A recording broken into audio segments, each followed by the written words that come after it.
क्या आपने कभी सुना है कि 80 साल की एक बुजुर्ग औरत ने 25 साल के एक नौजवान से निकाह कर लिया? ना कोई मजबूरी, ना कोई जोर जबरदस्ती, बल्कि दोनों की रजामंदी से एक ऐसा रिश्ता बना जिसने पूरे गांव को हिलाकर रख दिया। लोग हैरान थे। कुछ ने इसे मजाक कहा, कुछ ने गुनाह और कुछ ने इसे अल्लाह की एक खास मर्जी समझा। लेकिन असली सवाल तो तब उठा जब इस निकाह के बाद वो नौजवान अचानक गायब हो गया और फिर शुरू हुई ऐसी कयामत जैसी कहानी जिसमें मोहब्बत थी, मकर था और एक ऐसा राज जो बरसों से दफन था। क्या ये सब वाकई अल्लाह की कोई हिकमत थी या फिर कोई बहुत बड़ा धोखा? देखिए इस अनसुनी कहानी को आखिर तक, क्योंकि यह सिर्फ एक निकाह की दास्तान नहीं बल्कि इंसान की नियत, तकदीर और अल्लाह की तजबीज के बीच के रिश्ते को समझने की एक कोशिश है। विहान सिर्फ 25 का था, लेकिन जिंदगी उसे 50 का बोझ दे चुकी थी। पिता की अचानक मौत ने जैसे घर की सारी जिम्मेदारियां एक ही रात में उसके कंधों पर लाद दी थीं। माँ अनीता एक गंभीर बीमारी से जूझ रही थीं और इलाज में जो भी जमा पूंजी थी वो कब की खत्म हो चुकी थी। छोटी बहन काजोल स्कूल जाती थी, लेकिन अब उसकी किताबें और फीस किसी पहाड़ की तरह लगने लगी थीं। विहान के दिन किताबों के बीच बीतते और रातें काम की तलाश में। कहीं ट्यूशन पढ़ाकर कुछ पैसे मिल जाते तो कभी छोटे मोटे फ्रीलांस काम, लेकिन फिर भी खर्चों का मुकाबला करने में वो हर रोज थोड़ा और थक जाता। उसकी आंखों के नीचे गहरे काले घेरे थे और चेहरे की मासूमियत अब जिम्मेदारियों की रेखाओं में खोती जा रही थी। कर्ज देने वाले अब उसके दरवाजे तक आने लगे थे, जैसे वक्त की तरह वो भी पीछा नहीं छोड़ते थे। उसी भागदौड़ में एक दिन जब वो अपनी जेब में बचे आखिरी कुछ सिक्कों को गिनते हुए सड़क किनारे की एक चाय की दुकान तक पहुंचा तो उसकी नजर एक अजनबी पर पड़ी। वो महिला वहां खड़ी थी, शांति से लेकिन गहरी नजरों से उसे देखती हुई। उसने महंगी साड़ी पहनी थी, चेहरे पर आत्मविश्वास था और उसकी मौजूदगी आम नहीं लग रही थी। उसने आगे बढ़कर पूछा, तुम विहान वर्मा हो ना? विहान थोड़ा चौंका, लेकिन थकान भरी आवाज में बोला, जी, लेकिन आप कौन? महिला मुस्कुराई, एक अजीब सी आत्मीय मुस्कान। मुझे तुम्हारे बारे में सब पता है, तुम्हारी माँ की बीमारी, बहन की पढ़ाई और वो कर्ज जो हर दिन तुम्हारी नींद छीन लेता है। विहान हैरान रह गया। आपको ये सब कैसे पता? उसने हकलाते हुए पूछा। महिला ने गहरी सांस ली और धीरे से कहा, मैं फरीदा मलिक हूँ और शायद आज तुम्हारी कहानी मेरी कहानी से टकराने वाली है। अगर तुम चाहो तो मैं तुम्हारी किस्मत ही बदल सकती हूँ, मगर इसके लिए एक कीमत चुकानी होगी, मुझसे शादी। फरीदा की यह बात सुनकर विहान जैसे सन्न रह गया। उसने थोड़ी हिचकिचाहट के साथ कहा, आप ये कैसी बातें कर रही हैं? लेकिन फरीदा बिल्कुल गंभीर थी। उसकी आंखों में न कोई मजाक था न कोई झिझक। उसने सीधे सीधे कहा, मैं तुमसे शादी करना चाहती हूँ। विहान कुछ कहता इससे पहले ही फरीदा ने बात आगे बढ़ा दी। ये कोई फिल्मी डायलॉग नहीं है, मैं एक प्रस्ताव दे रही हूँ, सीधा, स्पष्ट और ईमानदार। अगर तुम हाँ कर दो तो तुम्हारी माँ का इलाज मेरी जिम्मेदारी, तुम्हारी बहन की पढ़ाई का पूरा खर्च मैं उठाऊंगी और जो कर्ज तुम्हारी जिंदगी पर बोझ बना हुआ है उसे मैं खत्म करवा दूंगी। विहान का दिल जैसे कई सवालों के भंवर में फंस गया। वह कुछ देर चुप रहा, फिर बोला, और इसके बदले? फरीदा ने तुरंत जवाब दिया, सिर्फ एक चीज, तुम्हें मुझसे कानूनी रूप से शादी करनी होगी। मैं कोई जबरदस्ती नहीं करूंगी, तुम्हारी जिंदगी में दखल देने का इरादा नहीं है। शादी के बाद भी तुम अपनी मर्जी से जी सकते हो, बस कुछ शर्तें होंगी जिनका पालन जरूरी होगा। बातें सुनने में आसान लग रही थीं, लेकिन विहान जानता था कि हकीकत इतनी सरल नहीं होती। वो बिना कुछ कहे वहां से निकल गया और फरीदा भी अपनी महंगी गाड़ी में बैठकर हवेली की ओर लौट गई। कुछ दिन बीत गए, लेकिन जैसे हालातों ने विहान की सोच पर पहरा बिठा दिया।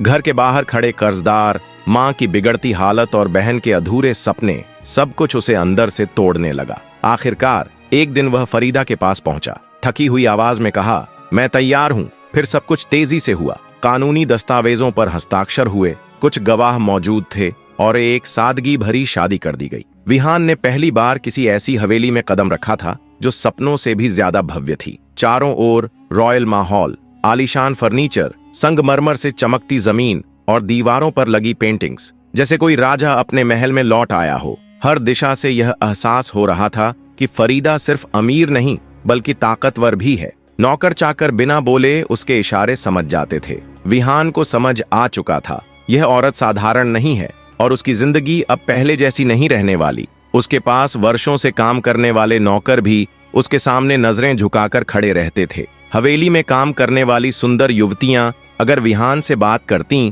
तो बहुत सीमित शब्दों में जवाब देकर चुप हो जाती थीं, जैसे डर हो कि नए साहब को कुछ बुरा न लग जाए। रात के सन्नाटे में उसे लगता जैसे सब कुछ उसकी मर्जी से हो रहा हो, लेकिन एक घुटन सी भी महसूस होती। जब वह पीछे मुड़कर देखता तो खालीपन के सिवा कुछ नजर नहीं आता। समय के साथ विहान को हवेली के सबसे बड़े रहस्य का पता चलने लगा। दूसरी मंजिल पर एक भारी और विशाल दरवाजा था जो हमेशा बंद रहता था, जिस पर एक बड़ा सा ताला जड़ा हुआ था। उस दरवाजे की कड़ी निगरानी होती थी। विहान सोचने लगा, उस दरवाजे के पीछे ऐसा क्या छिपा है जिसे इतना सुरक्षित रखा गया है।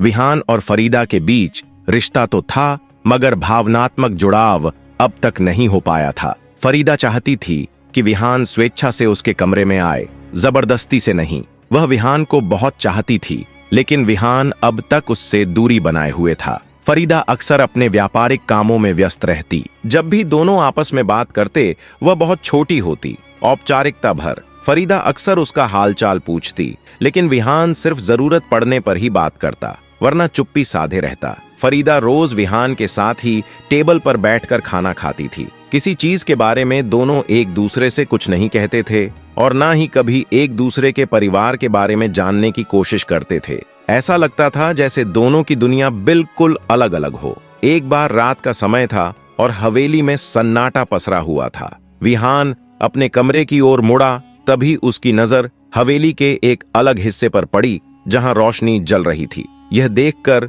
वह वहीं रुक गया। उसने देखा कि यह रोशनी फरीदा के कमरे से आ रही थी। यह कमरा हवेली के सबसे बीच वाले हिस्से में था। फरीदा के अलावा किसी और को वहां जाने की अनुमति नहीं थी। फरीदा तो विहान को अपने कमरे में बुलाने के लिए बेसब्र थी, लेकिन विहान ने कभी भी उस कमरे में जाने की कोशिश नहीं की। वह अपने आप को जबरदस्ती रोकता था। एक और कमरा था जिस पर एक मजबूत ताला लगा हुआ था। विहान उसमें जाने की कोशिश करता, लेकिन कोई ना कोई उसे रोक देता और कहता, साहब, उस कमरे में जाना मना है। विहान हैरानी से पूछता, ऐसा क्यों?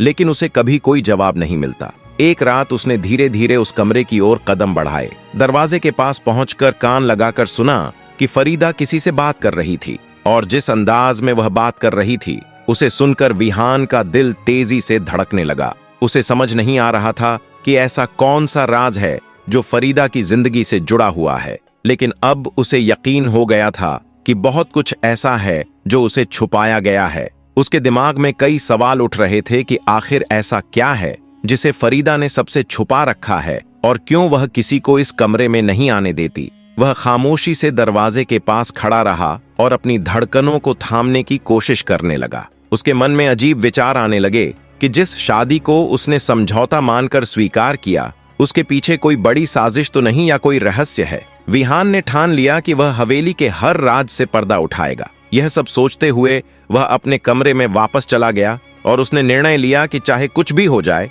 आज वह उस कमरे का राज जरूर जानेगा। वह 80 साल की बूढ़ी महिला जरूर थी, लेकिन हर दिन विहान से नई उम्मीद और नई आशा रखती थी। अब विहान ने सोचा कि उसे इस महिला से बात करनी चाहिए, वही उसे उस कमरे के राज से वाकिफ करा सकती है। हवेली के सुनसान अंधेरे में केवल घड़ी की टिक टिक की आवाज गूंज रही थी। रात के तीसरे पहर में विहान उस कमरे में जाने के लिए तैयार हो गया। उसने फरीदा की एक खास नौकरानी से बात की जो 22 साल की बहुत खूबसूरत लड़की थी, जिसका नाम स्मृति था। विहान ने स्मृति से निवेदन किया कि उसे अपनी पत्नी फरीदा से मिलना है। स्मृति फरीदा से अनुमति लेने के लिए चली गई। स्मृति के अलावा कोई भी फरीदा के पास नहीं जा सकता था। जैसे ही स्मृति ने फरीदा को विहान की इच्छा बताई, फरीदा खिल उठी और उसने स्मृति के हाथ चूमे और कहा, जल्दी से भेज दो। स्मृति ने विहान को जाने की अनुमति दे दी। विहान एक 22 साल का सुंदर, मजबूत और होनहार नौजवान था। वह जाकर फरीदा के दरवाजे की घंटी बजाने लगा। फरीदा ने दरवाजा खोला और पूरे दिल से उसका स्वागत किया। विहान भी सोच रहा था, जब तक इसे खुश नहीं करूंगा, अपना नहीं बनाऊंगा, तब तक राज कैसे जाहिर होगा। कमरा गुलाबों की खुशबू से महक रहा था। फरीदा खड़ी थी, चेहरे पर चमक, आंखों में मोहब्बत का उजाला। जैसे ही विहान कमरे में दाखिल हुआ, उसका दिल जोर जोर से धड़कने लगा। विहान ने हैरानी से कहा, फरीदा जी, आप तो 20 साल की लड़की लग रही हैं, ये कैसे संभव है? फरीदा मुस्कुराई। उसके चेहरे पर एक खास चमक थी। वह धीरे धीरे विहान के करीब आई और बोली, प्यार में उम्र की कोई सीमा नहीं होती विहान जी। जब औरत दिल से प्यार करती है तो उसकी आत्मा जवान हो जाती है। मैंने तुम्हें सिर्फ अपनी दौलत और हवेली का वारिस नहीं बनाया, बल्कि दिल का भी मालिक बनाया है। कमरा पूरी तरह मोहब्बत की नमी से भर गया था। आज मैं आपका हूँ, सिर्फ आपका। फरीदा की आंखों में हल्की सी नमी और होठों पर प्यार झलक रहा था। मैंने इस मोहब्बत के इंतजार में बहुत कुछ खोया है।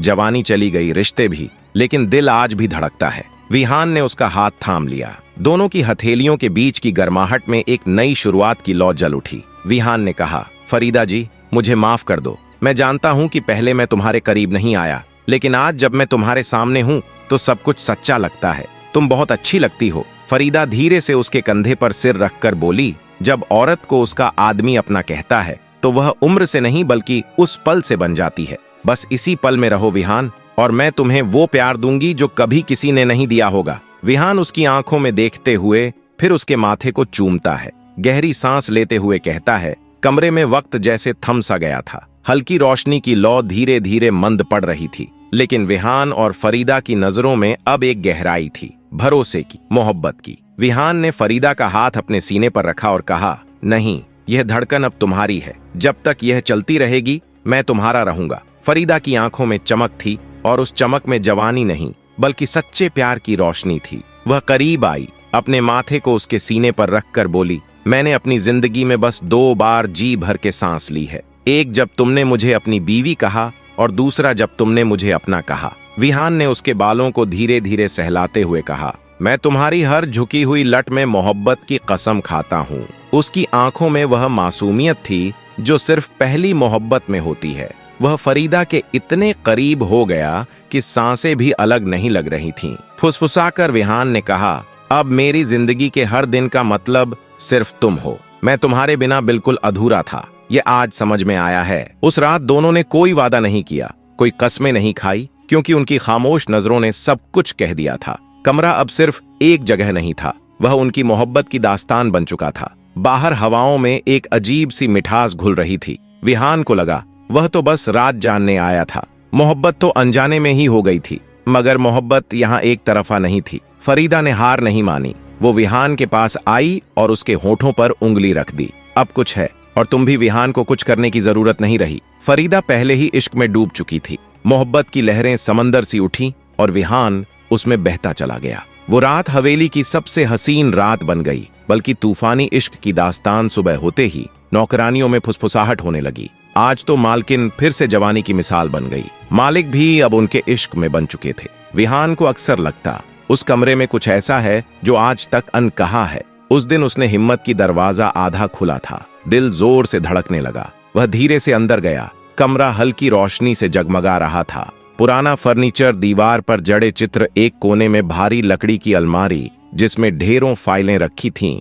विहान की नजर पास रखी मेज पर गई। एक मोटा सा लिफाफा पड़ा था जिसके कोने पीले हो चुके थे। ऐसा लग रहा था जैसे उसे बार बार छुआ गया हो। उसने लिफाफा खोला। उसमें एक फोटो थी जिसमें उसके पिता सुरेश मेहता और फरीदा साथ खड़े थे। पिता के चेहरे पर हल्की सी मुस्कान थी। विहान की आंखें खुली की खुली रह गई। तभी एक आवाज आई, आखिरकार तुमने सब देख ही लिया। विहान ने पलट कर देखा। फरीदा खड़ी थी, आंखों में ना डर ना हैरानी, मानो उन्हें पहले से पता था कि यह लम्हा आएगा ही। विहान ने फोटो छिपा ली, कांपते हुए कहा, यह शादी कोई सौदा नहीं बल्कि बदला था। फरीदा मुस्कुराई, तुम बहुत समझदार निकले विहान, मुझे नहीं लगा था तुम इतनी जल्दी सच्चाई जान जाओगे। विहान फूट पड़ा, तुमने मेरी मजबूरी का फायदा उठाया, मेरे पिता से बदला लेने के लिए मुझे मोहरा बनाया। फरीदा ने कहा, अब जब सब जान ही चुके हो तो सुनो विहान, मैं तुम्हारे पापा से मोहब्बत करती थी। वो मेरे पहले और आखिरी प्यार थे। जब मैं 25 की थी मेरे पति गुजर गए, मैं अकेली थी। तुम्हारे पापा ने मुझे सहारा दिया। मैं उन्हें प्यार समझ बैठी, लेकिन वो मुझे बस इस्तेमाल करते रहे। जब शादी की बात की उन्होंने मुझे ठुकरा दिया। उसी दिन मैंने कसम खाई, अगर वह नहीं तो उनका खून सही। जब तुम्हें देखा बचपन में, तभी तय कर लिया कि तुम ही मेरा रास्ता हो। मैंने तुमसे शादी बदले के लिए की, तुमसे दस्तखत करा आए ताकि कभी मुझे छोड़ ना सको। फरीदा कुछ देर रुकी, फिर मुस्कुराकर बोली, लेकिन तुमने वो किया जो तुम्हारे पापा कभी नहीं कर सके। तुमने मेरी इज्जत की, मुझे समझा। तुम्हारी इंसानियत ने मेरी नफरत को पिघला दिया। विहान, अब मैं तुम्हारी मोहब्बत में कैद हूँ, तुम्हारी गुलाम बन चुकी हूँ। विहान ने कांपती आवाज में कहा, तुम मुझे कैद करना चाहती थी, लेकिन खुद मेरे प्यार में कैद हो गई। तुम्हारा बदला, तुम्हारी नफरत हार गई फरीदा। पर तुम्हारी आंखों में अब जो है वो मोहब्बत है। विहान ने फरीदा की कलाई थामी, उसे सीने से लगा लिया। मैं तुम्हें माफ करता हूँ क्योंकि अब तुम्हारा दिल साफ है और मैंने उसे पा लिया। फरीदा सिसक उठी, बोली, अब अगर मौत भी आ जाए तो अफसोस नहीं, तेरा प्यार पा लिया विहान। वो हवेली विहान का महल बन गई। एक दिन फरीदा बीमार पड़ी और कुछ हफ्तों में हमेशा के लिए चली गई। अंतिम संस्कार पर विहान ने बस इतना कहा, मैं तुम्हें माफ करता हूँ फरीदा, तुम भी मुझे माफ कर देना। कहानी यहीं खत्म नहीं हुई। फरीदा की 22 साल की नौकरानी स्मृति, जो हमेशा विहान की सेवा करती थी, अब करीब आने लगी। दोनों का रिश्ता परछाइयों से निकलकर उजाले में आ गया। विहान ने स्मृति से शादी कर ली। अब हवेली में न अकेलापन था न सन्नाटा। विहान की माँ और बहनें भी वहीं थीं, जहां कभी फरीदा का अधूरा इश्क गूंजता था। अब वहां स्मृति की मुस्कान और विहान की सुकून भरी जिंदगी बस चुकी थी। विहान की मोहब्बत और इंसानियत ने उसके दिल को बदल दिया। जो औरत सिर्फ बदला चाहती थी, वही आखिर में मोहब्बत की कैदी बन गई। यह कहानी हमें बताती है कि सच्चाई, वफादारी और दिल से किया गया प्यार सबसे बड़ी ताकत होते हैं। कई बार हम दूसरों को तकलीफ देने की सोचते हैं, लेकिन खुद ही उनके प्यार में गिरफ्तार हो जाते हैं। रिश्तों में सम्मान, समझ और भावना हो तो हर जख्म भर सकता है। विहान ने जिसे माफ किया वही उसकी सबसे बड़ी जीत बन गई, और जिसने सिर्फ बदला सोचा उसके दिल में भी सच्चा प्यार जाग उठा। वक़्त की कहानी, एक नई रोशनी की ओर वक़्त ने जख्म भी दिए और चुपचाप मरहम भी रख दिए। फरीदा की मौत के बाद हवेली जैसे थम गई थी, मगर उसकी यादें हवा में अब भी तैरती थीं। पहले की तरह भारी नहीं, अब वो एक सबक बन चुकी थीं, एक नई सोच की नींव। स्मृति ने उसी हवेली को अपने हाथों से संवारा। दीवारों पर रंग नहीं, उम्मीदें चढ़ाईं। हर कोना जैसे फुसफुसाता था, अब पीछे नहीं, आगे देखो। विहान जब भी स्मृति को देखता, उसके दिल में एक ही ख्याल आता, जिसने बिना किसी उम्मीद के साथ दिया वही असली हमसफर होता है। संदेह से अपनापन तक जिस माँ की आंखों में कभी फरीदा की याद और स्मृति को लेकर उलझन थी, अब वही माँ स्मृति के प्रेम, सादगी और सेवा से पिघल गई थी। तू बहू नहीं, मेरी अपनी बेटी है, कहते हुए उन्होंने उसे गले से लगाया तो जैसे वर्षों की दूरी पिघल गई। हवेली में अब तन्हाई नहीं थी, हर दीवार बच्चों की खिलखिलाहट से गूंजती थी। आंगन में हर शाम तुलसी का दीपक जलता और सुबह स्मृति की आवाज से जागती थीं। एक अधूरी कहानी का मकसद। एक दिन विहान ने स्मृति से कहा, फरीदा का जीवन अधूरा रहा, लेकिन मैं चाहता हूं कि उसकी कहानी से कुछ ऐसा बने जो दूसरों का जीवन संवार सके। हम उन लड़कियों की मदद करें जो प्यार के नाम पर टूटी हैं, बिखरी हैं। स्मृति की आंखों में नई चमक थी। इसी जज्बे से हवेली के पास एक नई शुरुआत हुई, फरीदा फाउंडेशन, जहां टूटी उम्मीदों को फिर से जोड़ा जाता, जहां जिंदगी से हारी लड़कियों को एक नई राह मिलती। अंत नहीं, नई सुबह की शुरुआत। समय बीतता गया और फरीदा फाउंडेशन सिर्फ एक संस्था नहीं, एक आंदोलन बन गया। वो एक सोच के साझेदार बन चुके थे।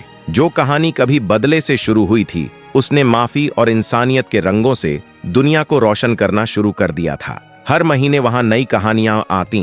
कभी किसी ने प्यार में धोखा खाया, कभी कोई समाज से ठुकराई गई, कभी कोई लड़की जो बस उम्मीद ढूंढ रही थी, और हर किसी को मिलता एक नई शुरुआत का मौका। अगर इस कहानी ने आपके दिल को छुआ हो, अगर इसके लफ्जों में कहीं आपकी अपनी कहानी झलकती हो, तो इस वीडियो को लाइक करना ना भूलें और इसे अपने अपनों तक जरूर पहुंचाएं। और हाँ, अगर आप चाहते हैं ऐसी और कहानियां, तो हमारे चैनल से जुड़ जाएं, सब्सक्राइब करें और बेल आइकन को ऑल पर सेट करना ना भूलें, ताकि अगली कहानी की दस्तक सबसे पहले आपको मिले। आपका साथ ही हमारी सबसे बड़ी ताकत है। धन्यवाद।